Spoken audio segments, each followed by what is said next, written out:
75 years of judicial power shook today. In a Supreme Court showdown, Congresswoman Jasmine Crockett confronted Justice Samuel Alito, the conservative heavyweight embroiled in explosive ethics scandals. Millions watched as a freshman lawmaker delivered a stunning challenge. What happens when power meets fearless truth? The cracks didn't appear all at once.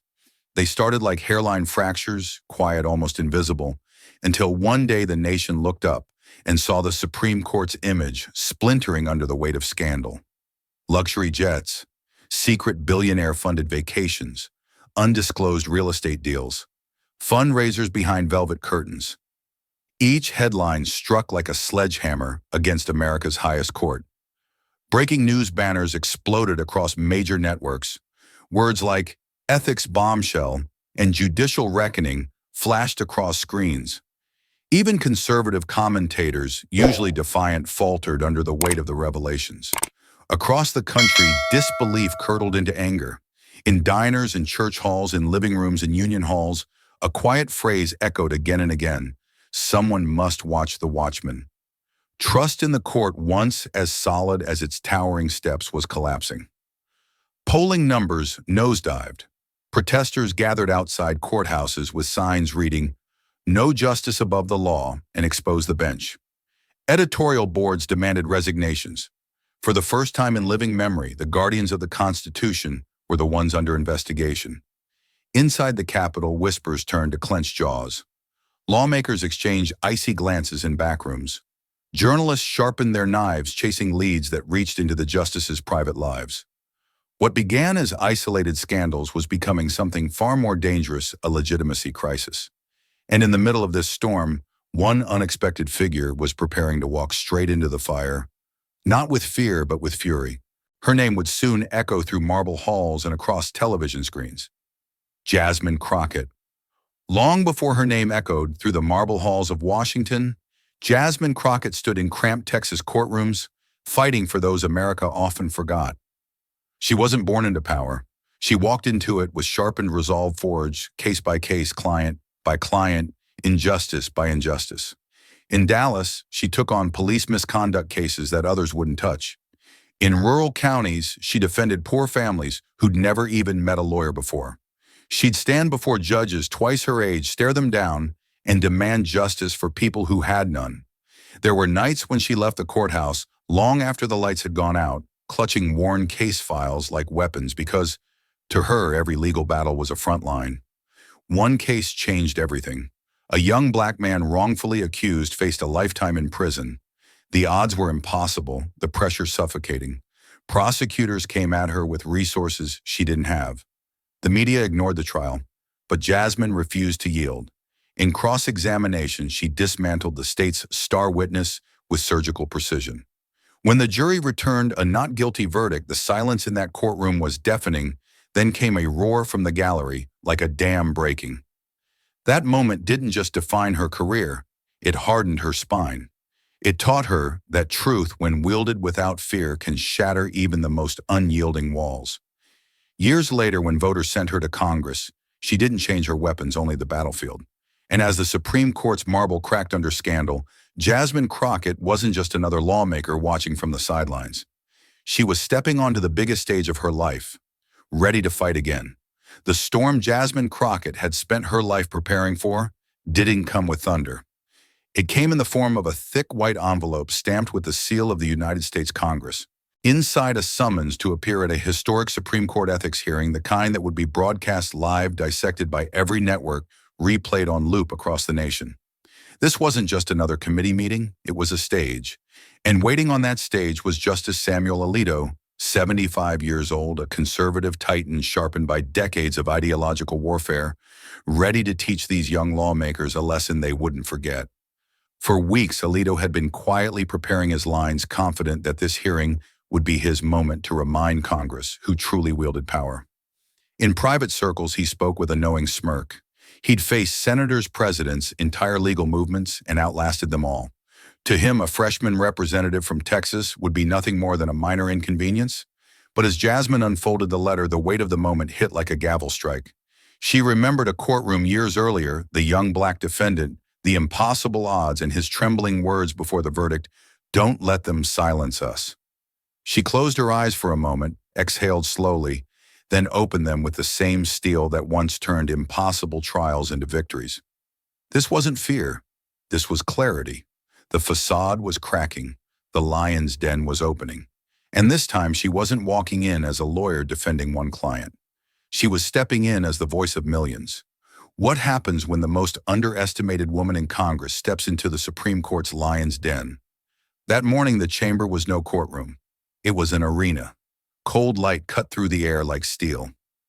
The marble walls stood tall and silent, but the atmosphere buzzed with a low electric tension, the kind that precedes a historic clash. Dozens of cameras perched on metal rigs, their lenses slowly panning across the room, capturing every face, every twitch, every breath. First, the shot lingered on Justice Samuel Alito. He sat elevated, framed by the American flag, his black robe draped like armor. At 75, he radiated the calm of a man who had spent a lifetime inside these walls, who believed he was untouchable. A faint, almost amused smile traced his lips. He adjusted his glasses with deliberate slowness, the way a lion might flick its tail before the hunt. Then the cameras shifted. Jasmine Crockett entered. No fanfare, no entourage, just the sharp echo of her heels against the floor. She wasn't intimidated by the grandeur. She'd fought in smaller rooms with bigger stakes. But as she walked toward her seat, millions watching from home could feel that something seismic was about to happen. Alito leaned into his microphone first. His voice was steady and deliberate, carrying the weight of decades on the bench. Each word was measured, a calculated reminder of who traditionally held the power in this chamber. Well, he began with a theatrical pause. I see Congress has sent us some fresh perspectives today. The room chuckled softly, a ripple of knowing smirks. Alito tilted his head, eyes narrowing on her, like a seasoned professor sizing up a bold student. Tell me, Congresswoman, he added, voice low and sly, how many years have you actually practiced constitutional law? It wasn't just a question, it was a test, a public challenge meant to draw blood before the real battle even began. And in that freezing chamber, with the cameras rolling and history holding its breath, the arena had officially opened. Alito didn't waste a second. Leaning forward, his voice cut through the chamber like the first swing of a sword. Congresswoman Crockett, he began, his tone deceptively polite, the Constitution clearly establishes judicial independence. Would you agree that congressional oversight, if unchecked, could endanger that very principle? The trap was classic Alito, a question designed with two wrong answers. If she agreed, she'd weaken her entire position. If she disagreed, she'd sound ignorant of constitutional law. He'd used this maneuver for decades, dismantling attorneys far more seasoned than her. The gallery fell silent. Reporters froze mid-type. Even the air seemed to tighten. Jasmine leaned into the microphone slowly, eyes locked on him like a fencer watching the opponent's blade. Justice Alito, she said, her voice even but sharp, the Constitution also establishes checks and balances, not isolation. Oversight isn't a threat, it's a duty, murmurs erupted. A ripple shot through the chamber. Alito blinked, not expecting the clean parry. He countered instantly. Then let's be specific, he said, papers rustling like the unsheathing of a blade. You've called for mandatory disclosure of justices' private travel. Are you prepared to apply that same scrutiny to your own congressional colleagues? It was a double strike, ethical and political. Jasmine didn't flinch. Absolutely, she fired back. Every trip I've taken is on the public record. The real question is why this court believes it should be held to a lesser standard than the people it judges. Gasps, audible, unscripted, like the crowd in a Roman Colosseum watching the underdog land a blow on the emperor. Alito's eyes narrowed. He raised his voice for the first time, letting the mask slip. Congresswoman, perhaps you don't understand the unique security risks we face. Would you like to put my colleagues' lives in danger? This was his power play, emotional manipulation, designed to push her off balance. Jasmine didn't back down. Justice Alito. She replied, her voice calm as a drawn blade. Members of Congress face threats too. Yet we disclose. Are you suggesting the protocols that protect elected officials aren't good enough for the Supreme Court? The chamber buzzed like a live wire. Even a few conservative aides exchanged uneasy looks. The duel had begun, not with shouting, but with precision, speed, and steel in every word. The moment Jasmine's words echoed through the chamber, the real battle moved beyond those marble walls. Within minutes, headlines flashed across screens nationwide. Words like freshman rep school's Supreme Court justice blazed in red banners. Clips of Jasmine's sharp question looped endlessly on social media, racking up millions of views before the recess ended. Across the country, barbershops, diners, college campuses, and union halls buzzed with conversation. Retired veterans nodded in approval. Law students dissected her arguments like a prize fight replay. And in communities that had often felt voiceless, Black churches in Texas, immigrant neighborhoods in New York, Native advocacy groups in Arizona, something unexpected stirred pride. For once, someone who looked like them, who spoke with fire and clarity, was standing toe-to-toe with one of the most powerful men in America and holding her ground. Inside the chamber, the energy had shifted. Alito, who had started the morning with a relaxed smirk, now leaned back with narrowed eyes. The amused lion was gone. In its place was the seasoned warrior, realizing this fight would not be routine. He watched Jasmine carefully now, not as a rookie to swat away, but as a threat to contain. And as the buzz of cameras intensified, as headlines multiplied by the minute, a single question hovered like storm clouds over the court. But had Jasmine just awakened a sleeping giant? When the chamber reconvened after the break, the atmosphere had changed.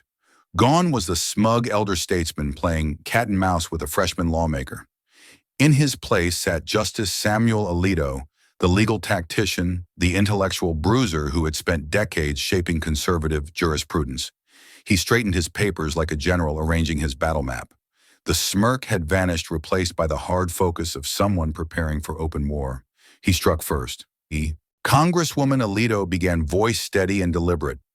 You've made some pointed remarks about transparency, but let's talk law, not politics. In Caperton versus A.T. Massey Colcomi, this court made clear that mere associations or friendships don't constitute conflicts of interest. Judicial independence requires that we not turn every social interaction into grounds for recusal. Do you disagree with precedent? It was a frontal assault, citing a landmark case to box her into a corner. Most members of Congress would have stumbled, deferring to the justice's superior legal knowledge. But Jasmine didn't blink. She had prepared for this exact moment.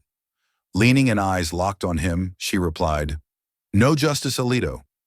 I'm very familiar with Caperton. In fact, the court found that even the probability of bias could violate due process. A $3 million campaign contribution created such a probability. How would you characterize undisclosed luxury trips worth millions from individuals with active cases before this court?" The words hit like a controlled detonation. A murmur rolled through the chamber, growing louder with every second. Alito adjusted his glasses. "Those are entirely different circumstances," he countered, his tone clipped. Jasmine pounced. Different how she shot back. The principle is the same. When the public sees justices benefiting from undisclosed gifts tied to litigants, it undermines trust. The Constitution doesn't grant immunity from scrutiny, it demands accountability. This wasn't verbal fencing anymore. It was chess at lightning speed. Alito maneuvered with doctrine. Jasmine struck with facts. He invoked the sanctity of judicial independence. She countered with the sanctity of public trust. Every exchange grew sharper, faster, like two grandmasters trading sacrifices in full view of the nation. Reporters typed furiously. Courtroom spectators leaned forward, unable to look away. The once one-sided hearing had transformed into a duel of equals, and neither was willing to yield an inch. For the first time in years, Samuel Alito wasn't the unquestioned authority in the room. He was on the defensive, and Jasmine Crockett had just proven she could meet him not only in politics, but on the battlefield of law itself. For 20 minutes, they had traded arguments like master swordsmen. But Jasmine knew something Alito didn't. She hadn't even drawn her sharpest blade yet. She reached under the table, slid a sleek black folder toward her staffer, and gave a subtle nod. A large screen behind the witness stand flickered to life. For the first time, Alito's gaze shifted, not out of dominance, but curiosity. "Justice Alito," she began, voice steady. "You mentioned judicial independence. Let's discuss transparency." She tapped the microphone twice. I'd like to enter into the record several publicly available documents. Click. A financial disclosure form filled the screen. Line after line showed stock holdings in corporations with active cases before the court. Chevron, AT&T, energy conglomerates. Jasmine's finger traced the dates. These filings show you participated in deliberations on cases involving companies in which you held financial interests. The chamber stirred. Alito adjusted his glasses again, this time less composed. Click. A set of emails appeared, invitations to exclusive fundraisers. These were sent to you, Justice Alito, after ethics concerns were raised in 2010. Each lists you as keynote speaker, each explicitly states donation tiers, each corresponds with cases argued before this court months later. Gasps broke out. Senators leaned forward. Reporters' cameras clicked like machine gun fire. Then came the twist.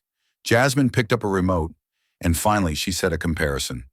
On the split screen appeared a passage from a speech Alito delivered just last year, warning against congressional meddling in the court. Next to it, a paragraph from a lobbying group's policy brief. Line by line, the phrasing matched, same structure, same key phrases, almost word for word. The gallery froze. Even Chief Justice Roberts leaned forward, squinting at the screen. Alito's face, once controlled, began to pale visibly. Justice Alito, Jasmine said, her tone surgical. Did you write this passage, or did they? Roberts banged the gavel sharply. Order. This is a hearing, not a spectacle. But it was too late. The cameras had already zoomed in. Every major network caught the exact moment Alito's jaw tightened and the blood drained from his face. Outside the chamber, headlines were already forming. Inside, the balance of power had tilted. In that instant, Jasmine Crockett was no longer just holding her ground, she was flipping the battlefield. By the time the gavel struck for recess, the tremors had already started. Within minutes, clips of Jasmine's presentation flooded every major network. CNN replayed the side-by-side slide of Alito's speech and the lobbying brief in an endless loop, their chyron screaming, "Justice Alito," exposed identical words, identical interests. MSNBC called it the most stunning moment in a congressional hearing in a generation. Fox News went on defense, labeling it an ambush, but even their legal analysts couldn't deny the precision of her strike. Social media was on fire. The clip of Jasmine saying, "Did you write this passage, or did they?" cross 10 million views before the hour ended. Hashtags like Crockett strikes and Alito under fire dominated X's trending list.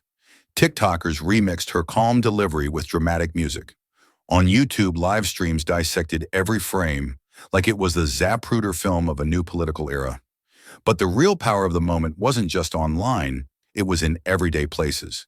In diners, barbershops, and churches across America, screens froze on that moment. Retirees leaned forward over coffee. Clippers stopped mid-fade. Congregations gasped. For many, Jasmine's words carried something they had waited decades to hear. News anchors framed the confrontation as a turning point, a freshman lawmaker facing down a Supreme Court justice and backing him into a corner on live television. Editorial boards rushed out late-night op-eds. Political strategists huddled behind closed doors. In think tanks and legal circles, whispers began, had Jasmine just changed the terrain of judicial politics forever? Inside the Supreme Court, behind those marble walls, Alito retreated to his chambers, face still pale, jaw clenched. He had expected a hearing. What he got was a national reckoning.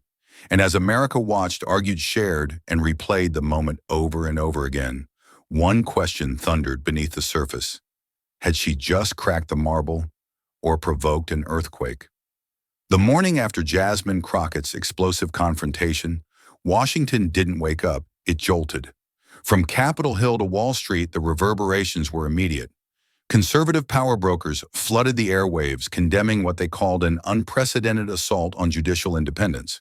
Senate Minority Leader Mitch McConnell stood before cameras, jaw tight, warning that Congress had crossed a dangerous line. Fox News ran wall-to-wall coverage portraying Jasmine as a reckless agitator, a progressive firebrand undermining the court. But on the other side, the progressive movement roared to life. MSNBC dubbed her the Constitution's new crusader. Liberal pundits called her performance a surgical strike against decades of unchecked power. Social media platforms transformed overnight into battlegrounds. Hashtags like Judicial Reckoning Crockett and Alito and Accountability Now trended globally. Memes painted Jasmine as a modern-day David, standing before a judicial Goliath.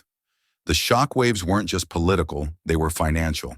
Within hours, stocks of corporations with pending cases tied to the justice's financial disclosures dipped sharply. Chevron's shares fell 4%. A major energy conglomerate lost nearly $2 billion in market value by noon. Analysts on Bloomberg spoke of a sudden uncertainty storm hitting legal corporate corridors that were once untouchable. Across the Atlantic, The Guardian ran the headline, "America's Judicial Reckoning Has Arrived." In Berlin, commentators debated the constitutional implications live on primetime TV. In Tokyo, early morning anchors described the moment as a shockwave reaching far beyond Washington. Meanwhile, inside the Supreme Court itself, the mood was frigid. Clerks whispered in hallways. Senior justices held closed-door meetings that stretched for hours. For the first time in decades, the institution itself, not a case, not a ruling, was the story, and at the center of it all stood Jasmine Crockett. One freshman representative from Texas, now a political lightning rod igniting a national storm. The ground had shifted. The walls of power were trembling, and the aftershocks were only beginning. Power doesn't surrender quietly. It regroups. It retaliates. Within 48 hours, the counterattack began. Conservative media outlets launched a coordinated blitz. Talk show hosts accused Jasmine Crockett of grandstanding for fame, misrepresenting legal precedent, and undermining the republic. Editorials painted her as a reckless upstart hungry for headlines. Anonymous op-eds hinted at suspicious financial ties in her past, none substantiated, but enough to sow doubt. Behind the scenes, powerful legal advocacy groups mobilized. Dark money networks funneled resources into PR firms, strategists, and opposition researchers. Political allies of Justice Alito began making phone calls, quiet but forceful, to committee chairs, party leaders, and donors. Pressure mounted in invisible corridors. Deals were whispered in back rooms. The machine was moving. And then came the personal attacks. Jasmine's social media exploded with coordinated waves of hostility. Thousands of identical messages timed within minutes flooded her inbox. Memes twisted her face into grotesque caricatures. Conspiracy theories mushroomed overnight.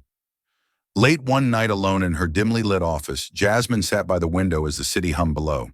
The glow of her laptop illuminated her face as she scrolled through the latest barrage threats. Detailed, ugly, some naming her family. Her hand hovered over the mouse. For a moment, the noise outside faded, replaced by the thundering in her chest.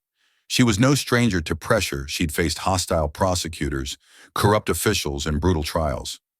But this was different. This wasn't one courtroom. It was an entire system pushing back. She looked up at the Capitol dome glowing faintly against the night sky. Her reflection in the glass stared back, tired but unbroken. The counterattack had begun, and Jasmine Crockett was about to find out how far power would go to protect itself. They came for her with power, and the country answered back. The counterattack had unleashed waves of vitriol, but it also awakened something far more powerful: solidarity. Within days, members from both parties, who had once kept their distance, began to step forward. A handful of moderate Republicans, wary of unchecked judicial influence, issued statements defending Jasmine Crockett's right to question the court. Progressive lawmakers amplified her message, turning committee hearings into platforms for transparency. But the most striking response came from outside the halls of power. Across Texas, candlelight vigils began appearing spontaneously, first in Dallas, then Houston, then Austin. People gathered in church courtyards, on courthouse steps, and public squares. They held photos of Jasmine, copies of the Constitution, and handwritten signs reading, "Accountability is patriotic." The movement spread. In Washington, D.C., thousands stood silently in front of the Supreme Court, candles flickering like a sea of small, unwavering stars. In New York, activists projected her questioning of Alito onto the side of skyscrapers. Across the country, the chant rose, "Hold the line." Jasmine watched these scenes from her office, exhaustion etched across her face. But as the images filled the screen, something in her posture changed. The weight didn't disappear, it redistributed. She stood a little straighter. The next evening, she took the stage at a rally on the Capitol steps. Cameras flashed. The crowd hushed. She spoke slowly, her voice carrying into the cool night air. "This fight was never about me," she said, pausing to look out over the thousands of faces lit by candlelight. "It's about the people. It's about the promise that no institution, no matter how old, how powerful, stands above accountability." The roar that followed wasn't frenzied. It was steady, defiant, like a drumbeat echoing through history. And as the chants swelled and candles burned through the night, one question hung in the air, like the smoke above the Capitol dome. Would this groundswell of support be enough to reshape a centuries-old institution? The candles had burned through the night. By morning, something extraordinary happened.